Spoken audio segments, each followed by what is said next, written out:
Merci beaucoup d'être là, maître de conférence en histoire de l'art contemporain.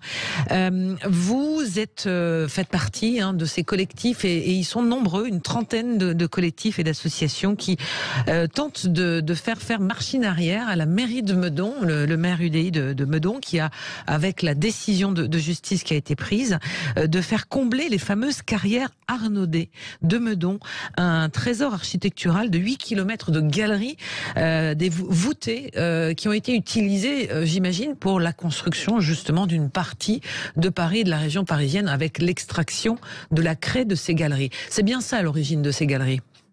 Voilà, oui, c'est donc Meudon, dès le XVIIIe siècle, creuse son sous-sol avec la craie qui donc affleure. Donc c'est un haut lieu. Meudon est un haut lieu de la géologie. Ça serait une possibilité de valorisation de ces carrières, car la craie affleure. C'est connu dans le monde entier. C'est l'anticlinal de Meudon.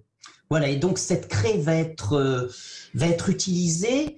Les crayères qui nous intéressent donc sont les seules de Meudon qui ont été classées en 1986 par le ministère de l'Environnement au titre des sites scientifiques et artistiques. Et ça, c'est très important parce que c'est les deux aspects passionnants. C'est à la fois un lieu extraordinaire. On a pu dire que c'est de véritables églises romanes. C'est comme si sous nos pieds, il y avait 50 églises romanes avec des voûtes d'arêtes qui sont peignées avec un soin du détail qui est tout à fait étonnant. Et c'est également un lieu scientifique, donc au lieu de la géologie, de la paléontologie. On a trouvé dans ces carrières donc classées en 1986 des fossiles qu'on trouve que là en Europe, notamment un coryphodon, une sorte de tapir d'il y a 60 millions d'années. Donc aujourd'hui, ces carrières sont en danger parce qu'elles menacent de s'effondrer et la solution qui a été trouvée à la fois par l'État et la mairie, c'est de les combler. Alors c'est une étude de risque théorique, c'est sur des schémas, donc on va détruire, pour nous on dit détruire 45%, la moitié, avec une étude de risque théorique et alarmiste qui a été faite sans vision de la carrière, mais avec une étude théorique, donc sur des schémas informatiques. Et c'est ça qui est assez troublant. Une étude qui est contestée qui a été faite par l'INERIS. Donc l'INERIS, c'est l'Institut national de l'environnement industriel et des risques, mais qui est contestée par la majorité des spécialistes de géologie structurale. Donc on a avec nous tous les docteurs en géologie, notamment du Muséum. On a aussi la commission régionale du patrimoine géologique qui s'oppose à cette étude de risque. Donc nous, on demande une nouvelle étude. Par exemple, l'étude de l'INERIS, il y a des choses troublantes. Par exemple, l'étude a été faite avec une voûte plate, alors que si on voit je vous ai dit que c'est des voûtes d'église romane, c'est des voûtes courbes. Donc des petits détails qui sont quand même assez ennuyeux quand on sait que ça va coûter 6 millions au budget de notre pays et de la ville. Et de la ville. Alors, ce que disent aussi les autorités qui souhaitent donc enclencher ces travaux, c'est qu'il y a un risque trop grand, ou en tous les cas similaire, avec la catastrophe de Clamart. C'était en 1961, 21 personnes étaient mortes à la suite de l'effondrement de la carrière de la ville qui touche Meudon. Est-ce que ce sont en termes d'argumentaire de sécurité, vous l'entendez? Qu'est-ce que vous répondez à ça? C'est vraiment un élément de langage de la mairie. Les géologues, donc c'est des spécialistes de la géologie structurale qui ont travaillé pour les grands groupes Total, qui ont fait des carrières, qui sont des docteurs en géologie de la Sorbonne notamment, qui disent qu'il n'y a aucun élément de comparaison possible. Mais on affole, on alarme, c'est une technique connue. On dit que son chien a la rage pour le noyer. Vous dites et vous demandez, plutôt que de les combler, donc de les fermer et de les voir disparaître à tout jamais, c'est justement de les conserver et s'il y a un risque, au contraire, de les consolider pour garder ce patrimoine. Voilà, parce que donc la mairie a fait faire une étude par l'INERIS. Il faut remarquer que cette étude a été faite au moment où on cherche des lieux pour les déblais du Grand Paris et de toutes les constructions de l'Île-de-France. Vous savez que tout ce dossier est lié à ça aussi. D'accord. Trouver des endroits pour les déblais. Ah oui, parce que en fait, ça servirait de zone de repli des gravats du Grand Paris. Voilà. Alors, pour être précis, c'est les chantiers d'Île-de-France. C'est pas les gravats des tunneliers, mais c'est 48 000 mètres cubes.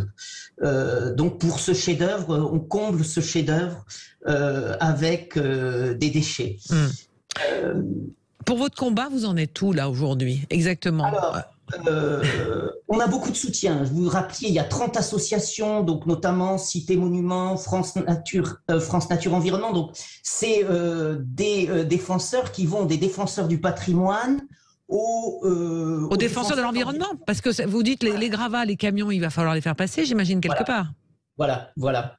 Donc, il y a plein d'enjeux autour de ces carrières. Il faut donner le contexte aussi de l'endroit où se situent ces carrières. Ces carrières se situent sous le musée Rodin, le musée de Rodin de Meudon. Et il y a à côté une zone, donc on ne va pas construire autour des carrières, mais on va construire juste à côté 28 000 mètres carrés d'immeubles. Il est sûr que si on ne construisait pas, on ne ferait pas ce comblement. Les deux choses sont liées naturellement. Avec un site, donc on est à 8 km de Paris, à vol d'oiseau, c'est un des derniers sites au-dessus de la Seine qui est encore sauvage, avec des arbres, et qui pourrait être valorisé. Donc c'est un ensemble. Donc notre idée, c'est qu'il y a vraiment des possibilités, qu'il faut prendre le temps, qu'il faut faire un moratoire sur ce comblement, qui va commencer naturellement. Les mauvais coups se font l'été, donc dès la fin juillet, les camions arrivent. Donc on demande un moratoire et de nouvelles études. Et puis de réfléchir plus globalement à lier ces carrières au musée Rodin, au village d'artistes qui est à côté, parce que donc à côté de ces carrières se sont installés de grands artistes. Il y a notamment Roselyne Granet, celle qui a fait la statue de Jean-Paul Sartre qui se trouve à la Bibliothèque nationale. À une époque, il y avait une fonderie très importante que la mairie a naturellement écartée. La mairie, ça fait 40 ans qu'elle veut combler et qu'elle veut construire. C'est un peu ça son but. Alors nous, notre défense actuellement, c'est la demande faite à la ministre de la Culture, Rima Abdul-Malak, la demande faite de placer la carrière des Brillants sous le régime de l'instance de classement. Donc c'est une demande qui a été faite par Cité Monuments, donc la grande association du patrimoine, fondée en 1901, et donc on prendrait le temps, on ferait un moratoire, on prendrait le temps et on réfléchirait à un projet de mise en valeur de ces carrières.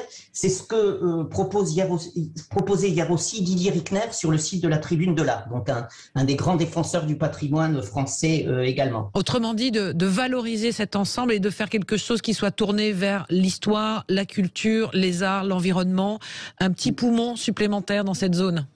Voilà. Donc on est à 8 km du centre de Paris. C'est assez étonnant qu'on ne valorise pas le Blanc de Meudon. Le Blanc de Meudon est connu dans le monde entier. Meudon est connu géologiquement, paléontologiquement. Ça serait un lieu, donc ça serait une chance pour